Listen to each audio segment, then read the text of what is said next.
Christmas Eve, 2024. The Thompson family dining room was set for 8 people, just as it had been every year since 2017. 7 chairs were occupied by family members going through the motions of holiday celebration, while the 8th chair, positioned at the head of the table where Mark Thompson had always sat, remained empty. For 7 years, that empty chair had been a silent monument to the family member who had vanished without explanation on December 20th, 2017. Mark Thompson, beloved husband to Carol and father to 5 children, had left for work that Tuesday morning and simply never come home. No goodbye, no explanation, no trace of where he had gone or why he had abandoned the family that adored him. Carol Thompson, now 52, had kept Mark's chair at the table every Christmas, unable to accept that the man she had loved for 25 years was truly gone forever. Her children, Jessica, 28, twins Michael and Matthew, 26, Sarah, 24, and Emma, 22, had begged their mother to remove the painful reminder, but Carol refused. "Your father will come home," she insisted year after year. "And when he does, his chair will be waiting for him." But this Christmas Eve will be different. 20 minutes before the family was scheduled to sit down for their traditional holiday dinner, a knock at the door would bring an answer to 7 years of questions and reveal a truth so devastating that it would rewrite everything the Thompson family believed about love, sacrifice, and the man who had left them behind. What they didn't know was that Mark Thompson had been watching them from a distance for 7 years, making sure they were safe and provided for while staying away for a reason so heartbreaking that it would test every bond his family had spent decades building. The empty chair was about to be filled, but the truth that came with it would either heal the Thompson family forever or destroy them completely. Mark Thompson had been the kind of father and husband that made other families envious. For 25 years of marriage, he had been Carol's rock, her best friend, and her partner in building a life centered around their 5 children. As a successful insurance agent, Mark provided financial security for his family. But more importantly, he was emotionally present in ways that many fathers never manage.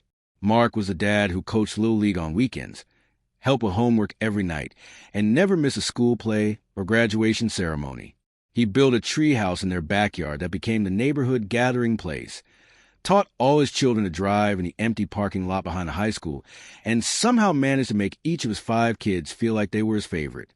Christmas was Mark's favorite time of year, and he approached the holiday with the enthusiasm of someone who had never outgrown the magic of childhood.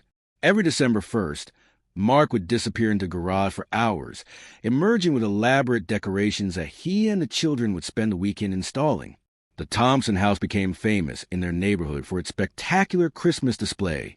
But it was Christmas dinner that truly showcased Mark's devotion to his family. He would spend weeks planning the perfect menu, shopping for gifts that showed how carefully he listened to each family member's interests throughout the year, and creating traditions that made Christmas at the Thompson house feel like the most special place on earth. Mark always sat at the head of the table, carving the turkey with ceremonial importance while telling stories about Christmases from his own childhood. He would make toasts that brought tears to everyone's eyes, lead the family in singing carols, and somehow manage to make every person at that table feel completely loved and valued. This is what matters most, Mark would say every Christmas, looking around at his family gathered together. All the presents in the world can't compare to having the people you love around your table. Carol often marveled at how blessed she was to have married a man who valued family above everything else. While her friends complained about husbands who worked too much or forgot important dates, Mark never missed an anniversary, birthday, or family milestone. He was the kind of husband who still brought her flowers on random Tuesday afternoons, and the kind of father who made his children feel like they could accomplish anything. The Thompson children adored their father. Jessica, the oldest, credited Mark with teaching her the confidence she needed to become a successful lawyer. The twins, Michael and Matthew, shared their father's love of sports and spent countless hours with him in the backyard throwing footballs and shooting baskets. Sarah inherited Mark's artistic sensibilities and loved the Saturday morning museum visits they shared. Emma, the baby of the family, was definitely a daddy's girl who could wrap Mark around her finger with a smile. But perfect fathers, as the Thompson family would learn in the most devastating way possible, sometimes face impossible choices that require them to break their own hearts to protect the hearts of those they love most. Mark Thompson's perfect family life was about to be shattered by a diagnosis that would force him to choose between his happiness and their future. The decision he made would haunt 7 Christmases and leave everyone believing he had abandoned them when he was actually trying to save them. The first symptoms appeared in late 2016, about a year before Mark disappeared. He began experiencing occasional memory lapses, forgetting appointments, losing track of conversations, struggling to remember names of longtime clients. Initially, Mark attributed these episodes to work stress and the natural aging process of a 50-year-old man juggling multiple responsibilities. But by summer 2017, the symptoms had progressed beyond simple forgetfulness.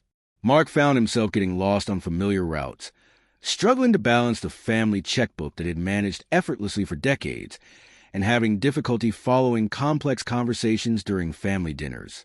Carol noticed the changes, but didn't realize their significance. When she mentioned her concerns, Mark deflected with humor and promises to get more sleep. He had always been the problem solver in their relationship, and Carol trusted that whatever was affecting him would resolve itself. In October 2017, after an incident where Mark got lost driving home from Emma's college campus, a route he had traveled hundreds of times, he finally made an appointment with Dr. Patricia Williams, a neurologist who specialized in cognitive disorders. The battery of tests took 3 weeks to complete. MRI scans, cognitive assessments, blood work, and psychological evaluations all pointed to the same devastating conclusion: early-onset Alzheimer's disease, an aggressive form that typically progressed rapidly in patients Mark's age. "I'm sorry, Mark," Dr. Williams said gently. "Given your symptoms and test results, I estimate you have perhaps 3 to 5 years of meaningful cognitive function remaining. The progression will be relentless memory loss, personality changes, loss of physical coordination, and eventually, complete dependency on others for basic care." Mark sat in the doctor's office, absorbing the news that his mind, the mind that built a successful business, raised 5 children, and been Carol's intellectual equal for 25 years, was about to betray him completely. "What about my family?" Mark asked, his voice breaking. "How do I tell my wife and children that I'm going to forget who they are? How do I put them through watching me deteriorate into someone they don't recognize?" Dr. Williams had delivered this diagnosis to many patients, but she could see that Mark was wrestling with something beyond fear of his own mortality. "Many families find ways to navigate this journey together," she offered. "There are support groups, treatment options that can slow progression, and resources to help families cope with the challenges ahead." But Mark was already calculating the devastating impact his disease would have on his family's future. Carol would spend the next 5 years watching her husband disappear, then decades caring for a man who no longer remembered her name. His children would lose their father gradually, watching him become confused, angry, and eventually completely dependent on others for basic functions. The financial impact would be catastrophic. Alzheimer's care costs an average of $200,000 per year in specialized facilities, money the family didn't have, and that would eliminate any chance of college educations for Sarah and Emma, retirement security for Carol, or the financial stability Mark had spent 25 years building. But the emotional cost would be even higher. Mark had seen Alzheimer's destroy his own father 10 years earlier, and he remembered the trauma it had inflicted on his entire family. The man his children had respected and admired had become angry, paranoid, and eventually violent as the disease progressed. The loving husband his mother had been married to for 40 years had become a stranger who didn't recognize her face and sometimes became frightened by her presence. Mark couldn't bear the thought of putting his own family through that nightmare. Mark's decision to protect his family from watching him die slowly would require the most selfless sacrifice imaginable. But disappearing from their lives would create a different kind of devastation that would last for years and leave everyone believing that love had failed them. For 2 months after his diagnosis, Mark lived in a state of emotional paralysis. He went through the motions of his daily routine while internally wrestling with an impossible choice: stay and watch his disease destroy his family's financial and emotional future, or disappear and let them rebuild their lives without the burden of his deteriorating condition. Mark researched Alzheimer's care extensively, reading studies about the impact on families, the progression of symptoms, and the average lifespan of patients with his particular diagnosis. Everything he learned confirmed his worst fears about what staying would mean for Carol and his children. He also began making discreet preparations for the possibility of leaving. Mark transferred ownership of his insurance business to his business partner under arrangement that would provide ongoing income for Carol. He organized his financial affairs to ensure his family would be provided for if something happened to him. He updated his life insurance policies and created legal documents that would protect his family's interests. But Mark's most heartbreaking preparation was creating a video library for his family, recordings he made late at night in his home office, sharing memories from their life together and expressing his love for each family member. He recorded birthday messages for years in the future, wedding speeches for his daughters, and advice for his sons about becoming good husbands and fathers themselves. The videos were Mark's way of trying to leave his family the father and husband they deserved to remember, rather than confused stranger Alzheimer's would eventually make him become. The final decision came during Thanksgiving 2017. Mark sat at his dining room table, looking around at his beautiful family sharing stories and laughter, and realized this might be the last holiday where he could fully appreciate who they were and how much he loved them. After dinner, while helping Carol clean the kitchen, Mark had a moment of confusion where he couldn't remember Emma's boyfriend's name, a young man he had known for 2 years and genuinely liked. The brief lapse terrified him because it confirmed that his cognitive decline was accelerating. That night, Mark made the most difficult decision of his life. He would disappear from his family's life before Alzheimer's could steal his dignity and their financial security. He would let them believe he had abandoned them, rather than watch them sacrifice their futures to care for him as he deteriorated. On December 20th, 2017, Mark Thompson kissed Carol goodbye as she slept, left a note that would spare his family the truth but break their hearts, and walked away from everything he had ever loved. Mark's plan to spare his family from Alzheimer's devastation had succeeded financially but failed emotionally. For 7 years, the Thompsons had been healing from abandonment while Mark lived in exile, watching his disease progress while knowing he could never return to the family he had tried to protect. The note Mark left behind was deliberately cruel, designed to make his family angry rather than worried about his safety. Carol, I can't do this anymore. I need to find out who I am outside of this family. Don't try to find me. I won't be coming back. The business arrangements I've made will provide for you and the children. Build a life without me. Mark, the words were carefully chosen to suggest selfishness rather than sacrifice, midlife crisis rather than terminal illness. Mark hoped that if his family believed he had left by choice, they would eventually move on with anger instead of spending years searching for him or wondering what they had done wrong. But Mark hadn't anticipated how devastating his abandonment would be for a family that had never doubted his love and commitment. Carol was completely shattered, unable to understand how the man who had seemed perfectly happy just days before could walk away from 25 years of marriage without explanation. The children were equally devastated, each struggling to reconcile the father they had adored with a man who could apparently abandon them without a second thought. Jessica threw herself into her legal career, using work to avoid processing her emotions. The twins, Michael and Matthew, began having trust issues in their own relationships. Sarah struggled with depression throughout her final years of college. Emma, the youngest, felt particularly abandoned and began making poor choices with boyfriends who treated her badly. For 7 years, the Thompson family learned to function without their patriarch, but they never fully healed from the trauma of his unexplained disappearance. Every holiday was tinged with sadness. Every family milestone felt incomplete, and every happy moment was shadowed by Mark's absence. Meanwhile, Mark was living in a studio apartment 500 miles away in Portland, Oregon, working part-time jobs when his cognitive function allowed, and carefully managing the progression of his Alzheimer's disease. He had arranged for medical care under an assumed name and was following the treatment protocol Dr. Williams had recommended. The disease progression was slower than initially predicted, giving Mark several years of relatively normal cognitive function. But by 2022, the symptoms were becoming more pronounced. Mark was having difficulty managing his finances, occasionally getting lost in his own neighborhood, and struggling with tasks that had once been automatic. Most painfully, Mark spent these years watching his family from a distance through social media and occasional reports from mutual friends. He saw Carol learn to manage their household alone, watch his children graduate from college and begin their careers, and witness family celebrations that continued without him. The Thompsons had survived Mark's abandonment, but they had also built walls around their hearts that protected them from trusting completely again. Carol never dated, despite encouragement from friends. His children struggled with commitment in their own relationships. The family that had once been so close and trusting had become guarded and self-protective. Mark's sacrifice had achieved its intended goal. His family was financially stable and hadn't been traumatized by watching him deteriorate from Alzheimer's. But it had also created unintended consequences that were equally devastating in different ways. By Christmas 2024, Mark's Alzheimer's had progressed to the point where he was facing the end of his ability to live independently.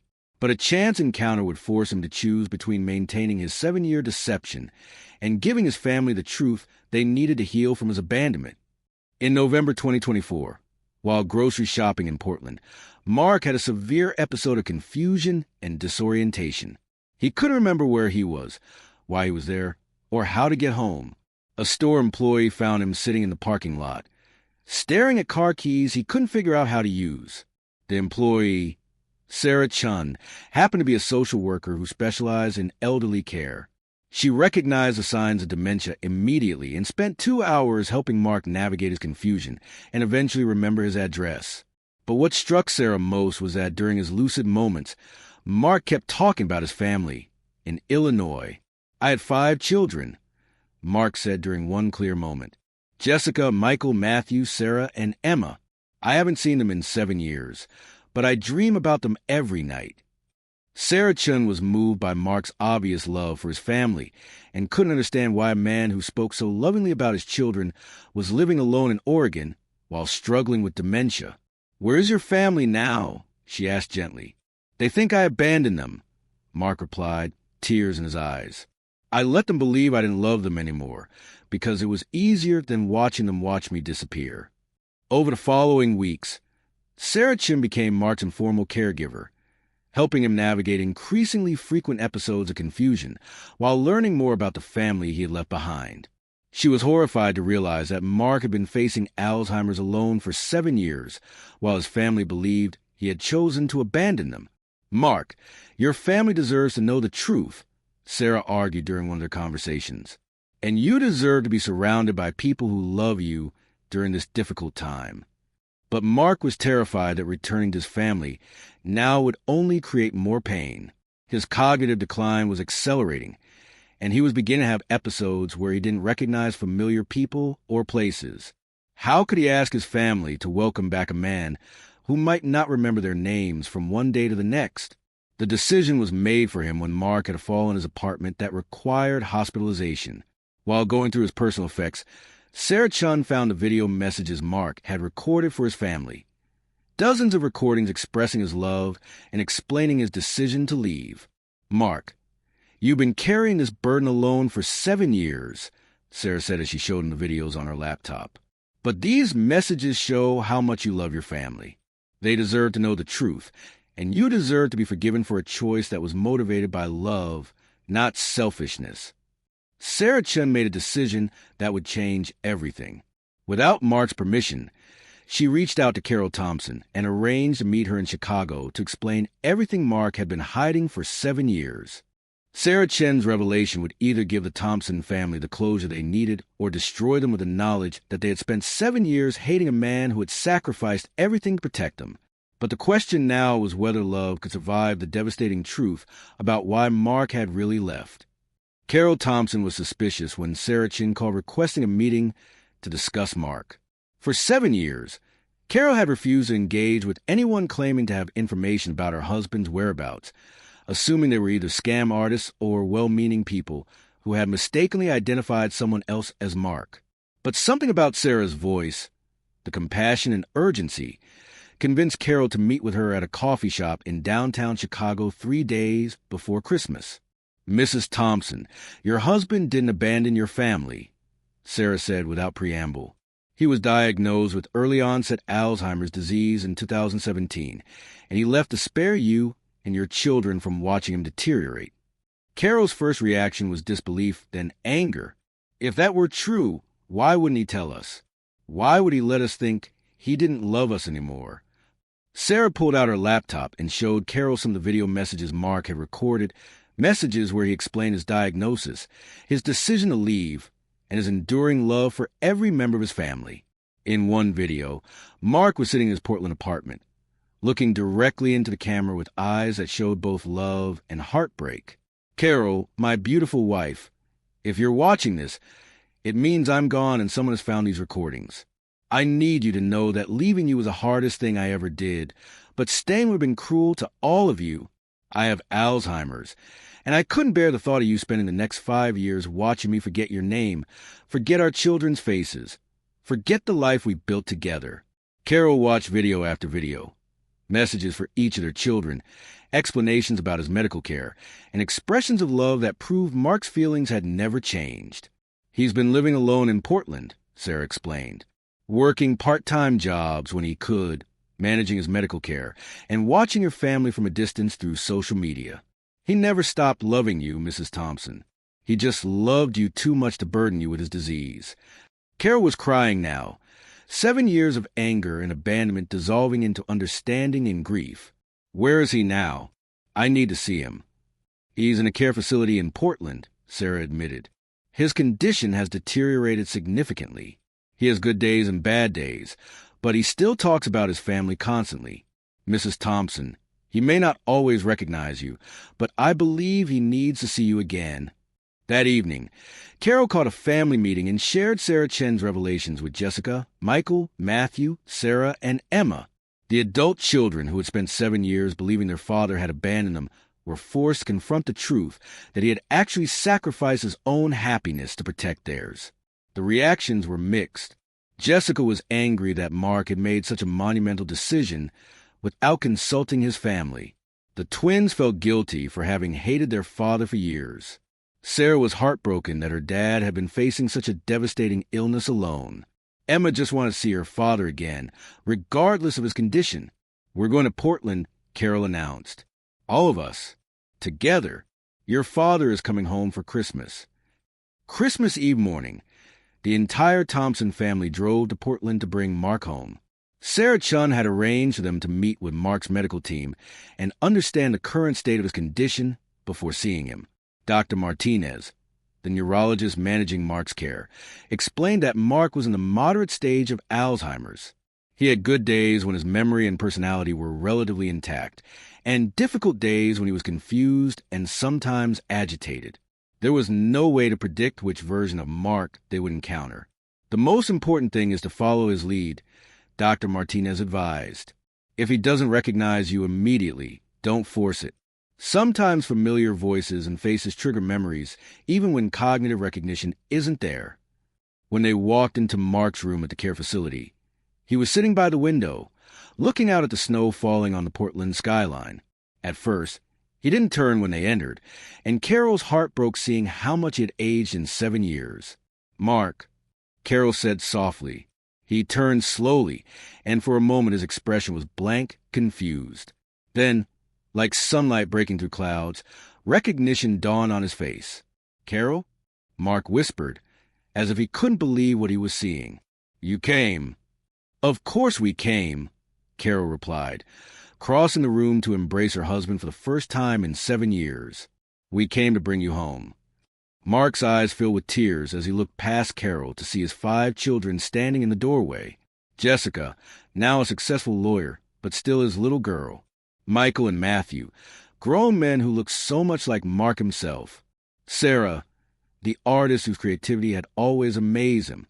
And Emma, no longer the college student he remembered, but a beautiful young woman. I thought you hated me, Mark said, his voice breaking. We could never hate you, Dad, Emma said, rushing forward to hug the father she had missed for 7 years. We just didn't understand. The reunion was everything Mark had dreamed of and everything he had feared. His family's love was overwhelming and unconditional, but his cognitive limitations were obvious. He repeated questions, lost track of conversations, and sometimes looked confused about where he was or why his family was there. But in the moments when his mind was clear, Mark was completely present, asking about his children's careers, marveling at how they had grown, and expressing pride in the adults they had become without him. "I watched you graduate from law school," Mark told Jessica during one lucid moment. "I was in the back of the auditorium, and I was so proud I cried through the entire ceremony." "You were there?" Jessica asked, amazed. "I was always there," Mark replied. "I couldn't be your father openly, but I never stopped being proud of my children." That afternoon, the Thompson family brought Mark back to Chicago for Christmas dinner. The empty chair at the head of their dining room table was finally filled, though the man sitting in it was different from the father they remembered. Mark struggled to carve the turkey, a task that had once been his Christmas tradition. So Michael stepped in to help. He forgot Emma's boyfriend's name multiple times during dinner, apologizing each time with obvious frustration. He told the same story about Christmas when the children were young 3 different times, but each time his family listened as if hearing it for the first time. But despite his limitations, Mark was unmistakably present in the ways that mattered most. He made the same toast he had made for decades about family being the greatest gift. He insisted on leading them in singing Christmas carols, even though he occasionally forgot the words.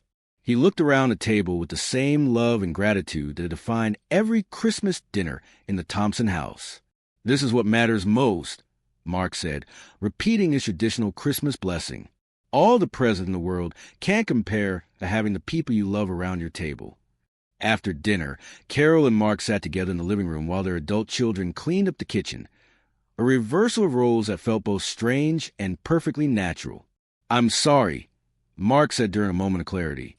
"I'm sorry for leaving. I'm sorry for letting you think I didn't love you. I'm sorry for missing 7 years of our life together." "You didn't miss it," Carol replied, taking his hand. "You sacrificed your own happiness to protect ours. That's not abandonment, Mark. That's love." Mark moved back to Chicago after Christmas, into a memory care facility where he could receive specialized attention while remaining close to his family. The Thompsons visited him daily, creating new traditions that accommodated his changing needs while honoring the father and husband he had always been. Some days Mark remembered their names and shared coherent conversations about family history. Other days he looked at them with confusion, uncertain who they were, but somehow comforted by their presence. But every day, the Thompson family showed up, proving that love doesn't require perfect memory or cognitive clarity. It just requires commitment to caring for each other through all of life's challenges. The empty chair at Christmas dinner would never be empty again, even when the man sitting in it sometimes forgot why he was there. Because the Thompson family had learned that the most meaningful presence isn't about perfect memory or flawless communication. It's about choosing to love someone completely, regardless of their limitations. Mark Thompson had spent 7 years trying to spare his family from watching him disappear. But in the end, they chose to love him through his disappearance anyway, proving that the strongest families are not those without struggles, but those with the courage to face struggles together.